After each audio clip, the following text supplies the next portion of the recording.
કેમ છો વિદ્યાર્થી મિત્રો? હવે ધોરણ 11ની અંદર આપણે કાવ્ય પહેલું અને બીજું આ બે કાવ્ય જોયા. પહેલું કાવ્ય હતું વેદને અનુરૂપ 4 વેદો છે એના આધારે 5 શ્લોકો હતા એ જોયા. પછીનું જે મહાભારતની અંદર શાંતિ પર્વમાં આવતા શ્લોકો છે વૃક્ષનો મહિમા એ પણ આપણે જોયું. હવે આપણે 2 કાવ્ય જોયા એટલે હવે આપણે ગદ્ય જોઈએ. પાઠ 1 થી 10 એ કાવ્ય છે અને 11 થી 20 એ પાઠ છે. એટલે 11મો પાઠ એટલે આપણા માટે પહેલો પાઠ. આ 2 કાવ્ય અને 1-2 પાઠ આપણે લઈએ પછી સાહિત્ય ઉપર આપણે પણ જઈશું.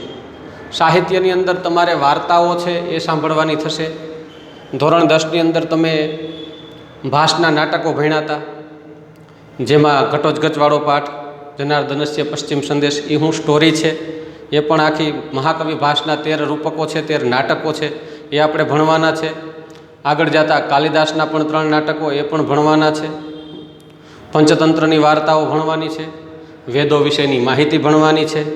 છંદ અને અલંકાર જે ગુજરાતીમાં તમારે આવતા એ ટાઈપ જ આમાં સંસ્કૃતમાં આવે છે. બસ માત્ર ભાષા એ ગુજરાતીમાં હતું, અહીંયા સંસ્કૃતમાં હોય છે. જેમ કે ગુજરાતીમાં તમારે અલંકાર આવતો કે ભાઈ દમયંતીનું મુખ ચંદ્ર જેવું સુંદર છે, તો અહીં સંસ્કૃતમાં આવશે કે દમયંત્યાહા મુખમ ચંદ્રમ ઇવ સુંદરમ અસ્તિ. એ ટાઈપ અલંકાર છે. છંદમાં પણ એવું જ છે. એટલે એ પણ આપણે બધું ભણીશું. વાર્તાઓ છે, નાટકો છે, સાહિત્ય છે, પંચતંત્રની વાર્તાઓ છે, એ બધું ભણશું. એક આપણે આ પાઠ પણ જોઈ લઈએ. ધોરણ 11ની અંદર 11મો પાઠ છે પૃથુચરિતમ, મત્સ્ય પુરાણને આધારે. પુરાણ આમ તો 4 વેદો અને વેદો પછીનું જે સાહિત્ય બન્યું એ વૈદિક સાહિત્ય કહેવાય.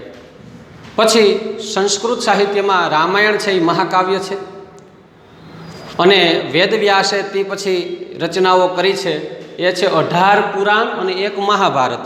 મહાભારતના રચયિતા કોણ છે? વેદવ્યાસ. અને 18 પુરાણોના રચયિતા કોણ છે? એ પણ વેદવ્યાસ છે. 18 પુરાણોની અંદર તો કે શિવ પુરાણ, મત્સ્ય પુરાણ, વિષ્ણુ પુરાણ, ગરુડ પુરાણ, ભાગવત પુરાણ, માર્કંડેય પુરાણ, પદ્મ પુરાણ અને ગરુડ પુરાણ, આવા બધા જે પુરાણો છે 18 એ 18 પુરાણો છે એ વેદવ્યાસે બનાવ્યા છે. અને એની અંદર મત્સ્ય પુરાણમાં આપણે એક પૃથુચરિત્ર આવે છે, પૃથુચરિતમ, પૃથુનું ચરિત, એના વિશે પણ ભણવાનું છે. થોડીક વાત કરીએ કે આ પુરાણો છે, પુરાણોનો 5 લક્ષણોના આધારે એમાં બધી ચર્ચા હોય. પુરાણોના 5 લક્ષણો કે ભાઈ આ જે રાજાઓ છે સારા રાજાઓ હોય એનું વર્ણન પુરાણોમાં હોય છે. આ ધરતી ઉપર હજારો વર્ષથી આ રાજાઓ રજવાડાઓ છે, જુદા જુદા પ્રાંત શહેર પ્રદેશની અંદર એ રાજાઓ સારા પણ હતા, અમુક રાજાઓ ક્રૂર અધર્મી પણ હતા. કયા શાસનની અંદર અધર્મી રાજાઓ હતા? જેમ કે રામાયણની અંદર રાવણ નામનો રાજા હતો, એ અધર્મી હતો. રામ છે પ્રજાવત્સલ હતા. એવી રીતે મહાભારતની અંદર કંસ નામનો અને દુર્યોધન નામનો જે રાજા હતા એ બંને અધર્મી હતા. જ્યારે કૃષ્ણ છે એ ભગવાનનું સ્વરૂપ છે, એ ભગવાન વિષ્ણુનો અવતાર છે, પોતે ભગવાન પુરુષોત્તમ, પૂર્ણ પુરુષોત્તમ છે અને એણે અધર્મી રાજા કંસનો સંહાર કર્યો.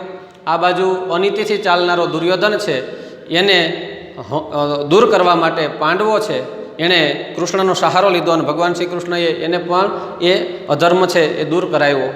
એટલે સારા અને નરસા બધા રાજાઓ હોય છે. એમાં જે આ પુરાણો છે એની અંદર રાજાઓનું વર્ણન હોય છે. આમ તો રાજાશાહી, પૃથ્વી ઉપર સૌથી પહેલો રાજા કોણ? તો કે મનુ રાજા. પાછા 1 મનુ નહીં 14 મનુ થયા. કેટલા મનુ? 14. વૈવસ્વતથી માંડીને સાવરણિક માંડીને સ્વાયંભૂ મનુ વગેરે જે મનુ છે, મનુ રાજા. બ્રહ્માજીએ જેને મનથી પુત્ર માન્યો છે એ મનુ, બાકી એનું નામ સ્વયંભૂ હતું, એ મનુ કહેવાય. રાજા બન્યા અને એ રાજા બન્યા પછી એ પ્રજાનું લાલન પાલન કરે, એનું ભરણ પોષણ, એનું ધ્યાન રાખે. કેમ કે અરાજકતા હોય તો શું થાય? રાજા જ ન હોય તો, માનો કે અત્યારના સમયની અંદર પોલીસ ન હોય, મિલિટરી ન હોય, કોઈ પ્રશાસન ન હોય તો શું થાય? કોણ કોને ફરિયાદ કરે? સામાન્ય રીતે આપણે કોઈ વ્યક્તિ આપણે હેરાન કરે તો આપણે પોલીસ પાસે જઈએ. કોઈ નેતાઓને આપણે વાત કરીએ કે ભાઈ અમને આ રીતના આ લોકો હેરાન કરે, અથવા તો આપણી ફરિયાદ હોય, અથવા તો રોડ રસ્તાઓ બનાવવાના હોય તો આપણા ગામના પંચાયતના સરપંચ કે ધારાસભ્યને વાત કરીએ કે ભાઈ આ રીતના અમને મુશ્કેલી છે, તો ધારાસભ્ય છે એ આગળ વાત કરે ઉપર અધિકારીઓને, ઉપર સચિવાલયમાં, અને ત્યાંથી જે કાંઈ પણ કામ છે એ મંજૂર થાય ને આપણું કામ થાય. પણ કોઈ આવું પ્રશાસન સિસ્ટમ જ ન હોય તો શું થાય? એટલે બધા લોકો ત્રાહિમામ થઈ ગયા હતા. કોઈ કોઈને મારી નાખે, મર્ડર કરી નાખે, કોઈનું લૂંટી લે તો સજા કોણ કરે? કોઈ નહીં. તો આને મતલબ તો એવો થયો કે જે તાકાતવાળા રાક્ષસ જેવા લોકો હોય એ બધા લોકોને હેરાન કરે ને શાંતિથી જીવવાવાળા સજ્જન લોકો, ઋષિમુનિઓ, તો આનું કોણ? એટલે બ્રહ્માજીએ નક્કી કર્યું કે એક કામ કરો, તમે યુનિટી બનાવો. એમાં તમારો એક લીડર હોય, એને આપણે રાજા કહીશું. અને એ મનુને બનાવ્યો. મનુને બ્રહ્માજીએ મનથી પુત્ર માન્યો એટલે મનુ રાજા બન્યો. આવા 14 મનુ થઈ ગયા પૃથ્વી ઉપર. એમાં જુદા જુદા મનુના સમયમાં જુદા જુદા સારા રાજાઓ થયા. એ સારા રાજાઓએ કેવું સારું કામ કર્યું, એમાં કોઈ કપટી રાજા, નબળો રાજા હોય તો એને કેવો દંડ મળ્યો, વગેરે ચર્ચાઓ બધા જુદા જુદા આ પુરાણોની અંદર છે. એટલે અહીંયા કીધું છે પુરાણમ પંચ લક્ષણમ. પુરાણમાં 5 લક્ષણો છે. એક તો સર્ગ. સર્ગ એટલે શું? તો કે પૃથ્વીની ઉત્પત્તિ. એવું કહેવાય છે કે સમયાંતરે પૃથ્વીનો પ્રલય થાય, ફરી પાછું પૃથ્વીનું નવસર્જન થાય. માનો કે આ કોરોના નામની મહામારી અત્યારે છે, એના કારણે તમે હું આ રીતના દૂર દૂર બેઠા છીએ. હું અહીંયા બોર્ડમાં ભણાવું ને તમે ફોનમાં ભણો છો. નહીંતર તો તમે ક્લાસરૂમમાં હોય, કાંઈ પ્રશ્ન થાય તો તરત પૂછો કે સર આવું કેમ, આમ કેમ, તો અમે જવાબ દઈએ. આપણે જે તમે અત્યાર સુધી ધોરણ 10 સુધી ભણ્યા એ ટાઈપ જ હોય. પણ અત્યારે પરિસ્થિતિ એવી છે કે સમૂહમાં આપણે બેસી શકીએ એવી પરિસ્થિતિ હાલની નથી. હા, બધા લોકો પ્રયત્ન કરે છે ને થોડા સમયમાં આ દુઃખ છે એ જતું પણ રહેશે. દુઃખના દિવસો થોડા હોય છે, સુખ લાંબો સમય ટકે છે. દુઃખ છે એ અંધકાર રાત્રિ જેવું છે, સુખ છે એ સૂર્યના ઝગમગતા પ્રકાશ જેવું છે. ક્યારેય સાંભળ્યું છે કે આ ઘોર અંધકારે સૂર્યોદય ન થવા દીધો? ના, સવાર થશે એટલે સૂર્યોદય થશે થશે થશે. એમ સમય આવે, આ મહામારી છે જતી રહેશે. આપણે પણ પૂર્વવત સામાન્ય માણસની જેમ છૂટથી હરી શકશું, ફરી શકશું, ભણી શકશું, આપણા સપનાઓ છે ને સાકાર કરી શકશું. એટલે દુઃખના દિવસો બહુ થોડા હોય છે, આમાં નાસીપાસ થવાની જરૂર નથી.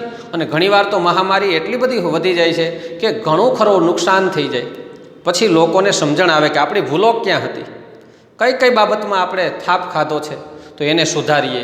એ નવું જીવન શરૂ કરવું એ પણ એક જાતની નવી સૃષ્ટિની શરૂઆત છે. અગાઉ તો જે મહામારીઓ આવી હતી એમ ઘણી વખત મહામારીઓ આવે. ભગવાન પણ એવું કહે છે પુરાણોની અંદર કે લોકો અધર્મી બની જાય, સ્વાર્થી બની જાય, લોભિયા બની જાય, ત્રાસવાદી જેવા બની જાય, તો ભગવાન આ પૃથ્વીનો વિનાશ કરે છે. અને પૃથ્વીનો વિનાશ કર્યા પછી ફરી પાછું સજ્જન લોકોને એ આ મોર કરે, આગળ કરે અને સજ્જન લોકોના માર્ગદર્શનમાં સારી સૃષ્ટિની શરૂઆત કરે. જોકે આપણે ચિંતા જેવું નથી, કેમ કે મેં એક જગ્યાએ વાંચ્યું હતું કે આ યુગ છે, આ નવી પૃથ્વીનું નિર્માણ છે, એમાં 4 યુગ છે: સતયુગ, દ્વાપર, ત્રેતા, દ્વાપર અને કલી. સતયુગ, ત્રેતા, દ્વાપર અને કલી. કળિયુગને 3,15,000 વર્ષ આપ્યા છે સમય. 3,15,000 વર્ષ. તો કળિયુગ ક્યારે આવ્યો? તો કે મહાભારત પછી. તો મહાભારતને અંદાજે 5,000 વર્ષ થયા. તો હજી કળિયુગને 3,10,000 વર્ષ રહેવાનું છે અને આપણે એમાં જીવવાનું છે. આવું સાંભળ્યું છે. સત્ય અસત્ય એ મેં વાંચ્યું છે, જે હોય તે. પણ એવું કહે છે પણ દુનિયાએ સ્પીડ વધુ પકડી એટલે કદાચ કિલોમીટરે જાજા કપાય. જેમ કે કલાકમાં આપણે હાલીને જતા હોય 3, 4, 5 કિલોમીટર કપાય, પણ સુપર પ્લેનમાં જાય તો 500 કિલોમીટર કાપી નાખીએ કલાકમાં. તો એમ ફટાફટ ગતિ કપાતી હોય, દુનિયા છે એ અધર્મ અગતિ તરફ જતી હોય, તો વહેલા તકે અંત આવે. પણ ખોટી દિશામાં જતા હોય તો આપણે સત્યના માર્ગે હાલવાનું છે, ધર્મના માર્ગે હાલવાનું છે અને સમજૂતીથી હાલવાનું છે. એટલે ક્યારેય મુસીબત આવવાની નથી. અને ભારત દેશ તો ધર્મને અનુસરનારો દેશ છે. વડીલો, ઋષિમુનિઓને, સંસ્કૃતિને, પરંપરાને માનનારો આ દેશ છે. એટલે આપણે ઘણું ખરું સજ્જનતાથી જીવીએ છીએ, એટલે ભગવાન આપણું પણ ધ્યાન રાખશે. આગળ ચર્ચા કરીએ કે સર્ગ એટલે કે પૃથ્વીની ઉત્પત્તિ. કેવી રીતે ઉત્પત્તિ થઈ, શું થયું? મત્સ્ય પુરાણ, ભગવાન વિષ્ણુના 10 અવતારો. ભાગવત પુરાણમાં આવે છે 10 અવતાર. એમાં સૌથી પહેલાં ભગવાન વિષ્ણુએ માછલીનો અવતાર લીધો હતો. શા માટે? કે જ્યારે આ પૃથ્વીનો પ્રલય થાય ત્યારે સજ્જન ઋષિમુનિઓ છે એક હોળીમાં બેસી જાય, સારા લોકો. અને ભગવાન વિષ્ણુ છે એ માછલી બને છે, એ પોતાનું શિંગડું છે એ માછલી છે, એ પોતાના જે શિંગ હોય છે એ હોળી સાથે વાસુકી નાગ, ભગવાન જે વિષ્ણુનો જે નાગ છે શેષનાગ, એના વડે બાંધી દે અને હાલક ડોલક ન થવા દે હોળીને, અને એને બચાવી લે. બીજા અધર્મી લોકો મરી જાય અને સજ્જન લોકો બચી જાય. એવી રીતના શરૂઆત થઈ. એટલે મત્સ્ય પુરાણ. પછી ભગવાન વિષ્ણુએ બલિરાજાને મારવા માટે વામન નાનો એવો અવતાર લીધો હતો, એ વામન અવતાર. પછી હિરણ્યકશ્યપને મારવા માટે નૃષિ અવતાર લીધો હતો, રાવણને મારવા માટે રામનો અવતાર લીધો હતો, કંસને મારવા માટે કૃષ્ણનો અવતાર લીધો હતો. આવી રીતે ભગવાને જુદા જુદા અવતારો લીધા છે. સમુદ્ર મંથન વખતે ભગવાને કાચબાનો અવતાર લીધો હતો. એટલે ભગવાને જેટલા અવતારો લીધા છે 10 અવતાર છે. એમાં મત્સ્ય પુરાણ ભગવાન વિષ્ણુ છે એ માછલી બન્યા હતા. એવી રીતે પછી એ પૃથ્વીનો પ્રલય થયો અને પછી ભગવાન વિષ્ણુએ આ નવસર્જન માટે જે ગંદકી થઈ ગઈ હતી તો એના માટે ભૂંડ વરાહનો અવતાર લીધો હતો, વરાહ પુરાણ. આવી રીતે બધા પુરાણો છે. ભગવાન શિવ છે તો એના વિશે શિવ પુરાણ, ભગવાન બ્રહ્માજી છે તો એના વિશે બ્રહ્મ પુરાણ. એટલે સર્ગ એટલે પૃથ્વીની ઉત્પત્તિ, પ્રતિસર્ગ એટલે પૃથ્વીનો પ્રલય. જે અધર્મી લોકો હતા એનો નાશ કરવા માટે જે પ્રતિસર્ગ છે એની વાત કરી છે. વંશ અહીંયા ચર્ચા કરી છે કે ભાઈ અહીંયા અમારે એટલા એટલા રાજાઓની ચર્ચા કરવી. તો કયો વંશ છે? સૂર્યવંશ અને ચંદ્રવંશ, આ 2 પ્રકારના રાજાઓ હતા. એટલે સૂર્યવંશી અને ચંદ્રવંશી ક્યાં રાજા છે એ વંશની ચર્ચા કરી. એ રાજામાં એ વંશની અંદર ક્યાં ક્યાં અગાઉ મહાન રાજાઓ થઈ ગયા છે એની વાત કરે છે. મન્વંતર, આ રાજા, આ જે વંશ છે એ વંશની અંદર રાજાઓ થઈ ગયા તો ક્યાં મનુના વચ્ચે થઈ ગયા? મન્વંતર, એક મનુથી બીજા મનુ વચ્ચેનું અંતર. આ મનુ રાજા 14 મનુ મેં વાત કરી ને, 14 મનુ જુદા જુદા સમય થયા. એ ક્યાં મનુના સમયમાં થઈ ગયા? એટલે એક મનુથી બીજા મનુના અંતરમાં થઈ ગયા. અને વંશાનુચરિત, એ રાજાઓ છે એના વંશ આગળ હાલ્યા જાય. જેમ કે રામ છે તો એનો વંશ વહેલો, રઘુ, જેમ તો દિલીપનો રઘુ, રઘુનો અજનો દશરથ, દશરથનો રામ, રામના કુશ પછી એમ આગળ પેઢી જે હાલી જાય, નિષદને, અતિથિને, નાભને, અગ્નિવર્ણ સુધી, એમ એ રાજાઓનું વંશનું ચરિત્ર કરવામાં આવે છે. હવે આ હતા પુરાણના 5 લક્ષણો, પુરાણમ પંચ લક્ષણમ. હવે વાત કરીએ કે આ જે વાત છે પૃથુ ચરિત, પૃથુ અહીંયા છે. હવે આ પૃથુ રાજા કયા વંશમાં થઈ ગયા? તો કે સ્વાયંભુવ મનુ વંશમાં. કેના વંશમાં? સ્વાયંભુવ મનુ. આ સ્વાયંભુવ મનુના વંશ છે એની અંદર કયો રાજા હતો? તો કે અંગ રાજા. અંગ રાજા હતો એ સારો માણસ હતો, ખરાબ નહોતો, સારો પ્રજાવત્સલ રાજા હતો. પછી અંગને એક દીકરો થયો એ વેન. એ વેન કેવો હતો? રાવણ કયો, કંસ કયો, અધર્મી. વેન એ અધર્મી હતો, ક્રૂર હતો, લોકોને હેરાન કરનારો હતો. એવું કહેવાય છે કે એને કાળ ભૈરવે આશીર્વાદ દીધા હતા. આ કે ભાઈ હું જેવા તેવા હું અમર થઈ જાઉં. તો કાળ ભૈરવ કે ભાઈ એવા આશીર્વાદ ન મળે, પણ તું બીજું કંઈક માગી લે. તો કે ભાઈ એક અશક્ત સામાન્ય સ્ત્રી વડે મારું મૃત્યુ થાય. એટલે વેનને એમ હતું કે કોઈ અબળા સામાન્ય સ્ત્રી, હું તો રાજા, મારી સુધી થોડી પહોંચે, એ થોડી મને મારી શકે. ભગવાન બધાયનો ઈલાજ હોય, ભગવાન પાસે બધી દવા, જે દુઃખ છે એનો ઈલાજ છે જ. એટલે વેનને એમ થઈ ગયું કે મને કોઈ હેરાન નહીં કરી શકે, મને મારી નહીં શકે. એટલે વેન તો એવો અધર્મી હતો કે એના મા બાપને પણ કાઢી મૂક્યા, બધા ઉપર જુલમ ગુજારતો, ઋષિમુનિઓને હેરાન કરતો. એટલે બધા લોકો ત્રાહિમામ થઈ ગયા. અધર્મી રાજા, આપણે કહેવત છે કે યથા રાજા તથા પ્રજા, જેવો રાજા તેવી પ્રજા. એટલે અધર્મી રાજા હોય તો પ્રજામાં પણ અમુક લોકો અધર્મી થઈ ગયા. સજ્જન લોકો તો સજ્જનતા જાળવતા, અને અધર્મ ફેલાય એટલે તમને ખબર છે પ્રકૃતિ પણ, ભગવાન આ પ્રકૃતિ ઈશ્વરથી બનાવેલી છે. આ ઈશ્વરકીય પ્રકૃતિ છે એ પણ આપને સપોર્ટ ન કરે, એ પણ ક્રૂર બની જાય પ્રકૃતિ. વરસાદ ન વરસે, ક્યારેક ભૂકંપ આવી જાય, આકાશમાંથી વરસાદ આવે તો અનરાધાર વરસાદ વરસે, એકાએક વાવાઝોડા ફેલાય, એકાએક ધરતીકંપ આવે. કાં તો કે લોકોને અધર્મ થઈ ગયા છે લોકો. એટલે એને હિસાબે વેન અધર્મી હતો, અમુક લોકો પણ અધર્મી બન્યા, એનું શાસન કરનારા અધિકારીઓ પ્રજા ઉપર જુલમ કરતા. અને પછી ધીરે ધીરે દુષ્કાળ પડવા માંડ્યો, 12 વર્ષ સુધી વરસાદ ન વરસે, કરવું શું? લોકો ભૂખથી ઠળવળવા માંડ્યા, જાણે કે લોકોની હાડપિંજર હોય એવી સ્થિતિ થઈ પડી. અને ઋષિમુનિઓ આ વાતથી ક્રોધિત થયા કે આ અધર્મી વેન છે ને દંડ દેવો જ જોઈએ. એટલે ઋષિ મુનિઓએ અધર્મી વેન છે એને મારી નાખ્યો, એને દંડિત કર્યો, એને પતાવી દીધો. હવે રાજા આ તો અધર્મી હતો વેન, પણ એનો છોકરો એ પાછો સારો હતો. એની માતાના સંસ્કાર એનામાં હતા. પૃથુ રાજા પૃથુ હતો, એ પૃથુને ગાદી ઉપર બેસાડ્યો. ફરી પાછું સ્વયંભૂ મનુની જે ગાદી છે એમાં બેસાડ્યો. એ તો કલ્યાણકારી હતો, સારો હતો. હવે અધર્મની હિસાબે વરસાદ થતો નહોતો, અગન વર્ષાઓ વરસતી હતી, લોકો પાસે ખાવા કાંઈ ધાન્ય નહોતું. આ વાત કરું છું ઘણા હજારો વર્ષ પહેલાંની. કૃષિ ટેકનોલોજી કાંઈ હતું નહીં. લોકો કેવું જીવતા હતા? નેચરલી રીતે જંગલની અંદર ફળ ફૂલ પાન થાય તો એવું ખાતા. એ સામાન્ય લોકો. બીજો પ્રકારનો લોકો હતા, એ માંસાહારી લોકો હતા. એ જંગલમાં જઈને શિકાર કરતા. તો વરસાદ ન થાય તો જંગલની અંદર ઘાસ ન થાય તો જે જંગલી પશુઓ હતા એ મૃત્યુ પામ્યા હતા. તો એ લોકોએ ભૂખે મરતા હતા, જે શિકારી લોકો માંસાહારી હતા. બીજી બાજુ શાકાહારી લોકો જે ફળ ફૂલ પાન ખાતા, અથવા તો કુદરતી રીતે જે કંઈ પણ જમીનમાંથી ઉગી નીકળતા કોઈ અનાજ હોય કે ફળ કે જે કાંઈ પણ ખાઈને પોતાનું ગુજરાન ચલાવતા, એવા લોકોને પણ મુસીબત થઈ. કેમ કે કાંઈ ઉગતું જ નહોતું. ભૂખથી પીડાયેલી પ્રજા છે એ પૃથુ રાજા પાસે આવી. પૃથુ રાજા તો હવે શું કરવું? આનો કોઈ આ કંઈ નિવાડો તો લાવવો પડે ને. પ્રજાજનો રાજા પાસે આવે તો રાજાની ફરજ છે કે એનું સોલ્યુશન લાવવું જોઈએ, એનો નિવાડો લાવવો જોઈએ. એટલે બધા લોકો છે એ રાજા પાસે આવ્યા ને રાજાએ વિચાર કર્યો કે હવે શું કરવું.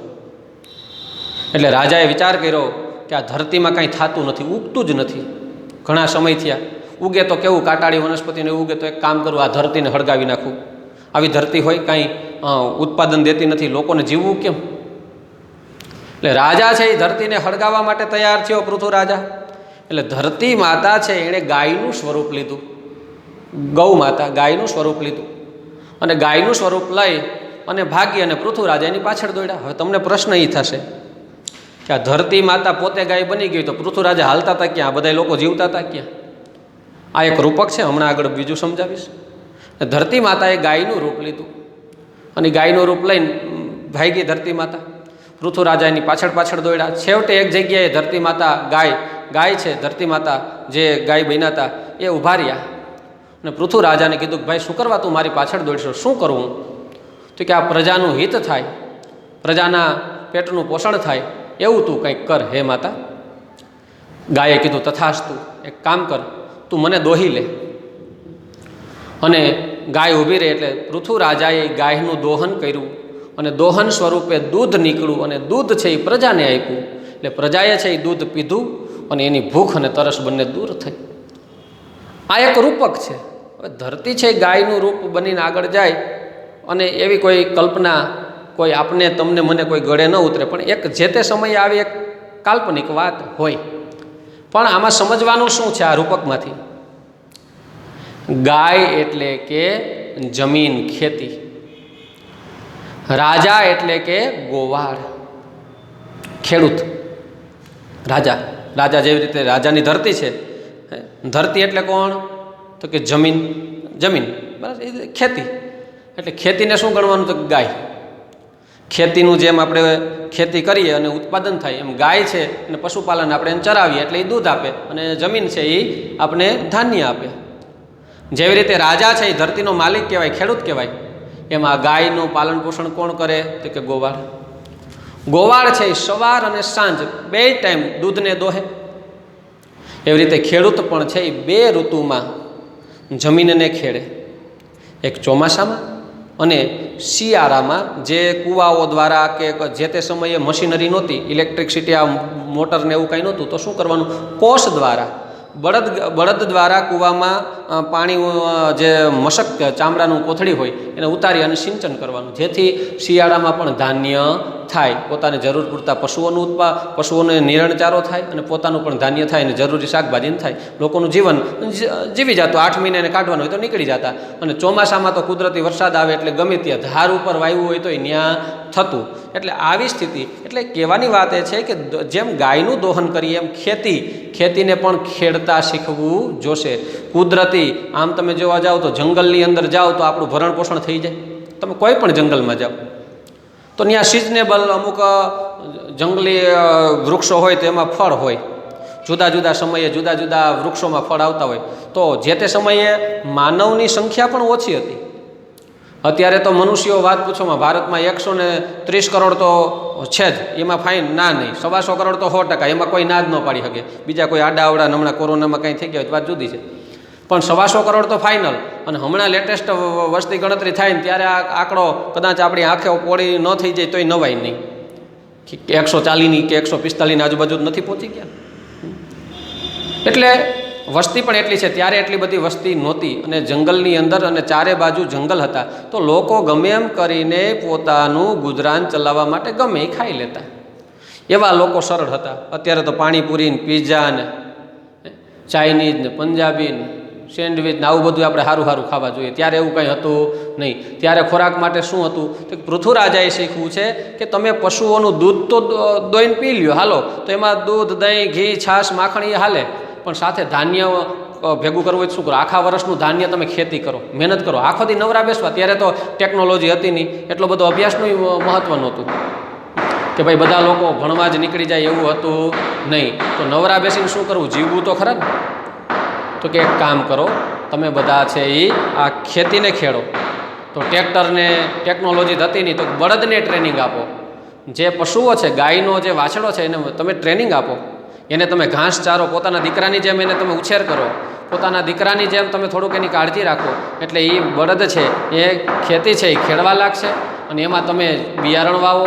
એક દાણો વાવશો તો ભગવાન દયાળુ છે, એકના 100 દાણા કરીને તમને આપશે. એ 100 જે દાણાઓ છે એ 100 ગણો પાક છે તમને આપશે. અને ધીરે ધીરે માણસ છે ખેતીમાં આગળ વધતો ગયો. ઘરનું અનાજ હોય, ઘઉં, બાજરી, મકાઈ, જુવાર, આ ધાન્ય છે, અને એનું જે ઘાસ હોય એ બળદને ખવડાવે. ઉપરથી જે ધાન્ય છે એ માણસ ખાય. અને સાથે દૂધ, દહીં, છાશ, માખણ, આ બધું જીવન જીવવાનું સત્વ છે.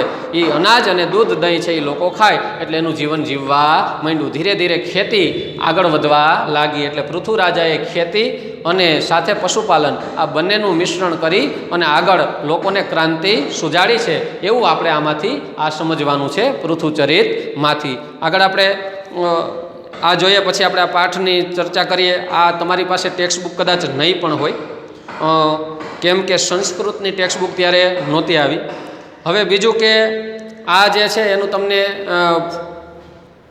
PDF સ્વરૂપે અથવા તો ફોટા જે છે આ પાઠના કે કાવ્યના, એ તમને તમારા સાહેબને કંઈ વાત કરી એટલે તમારા મોબાઈલ સુધી પહોંચી જશે. અને તમારી પાસે પ્રિન્ટ કે જે કાંઈ પણ હોય અથવા તો એમાં તમે જોતા જાજો, એટલે તમને આ સરળ પડશે. અને બહુ ચિંતા કરવા જેવી જરૂર નથી. સંસ્કૃતની અંદર જે કાંઈ પણ પાઠ કાવ્ય હશે એ સરળતાથી તમને સમજાશે. એકવાર તમે અત્યારે જે કાંઈ પણ હું ભણાવું એ થોડુંક સાંભળી લેશો, ધ્યાન દેશો, તોય તમારી રીતના જ્યારે ચોપડી કે તમે વર્ક કરશો ત્યારે પણ તમને વાંધો આવશે નહીં. એટલે સરળ છે, બહુ અઘરું કાંઈ છે નહીં.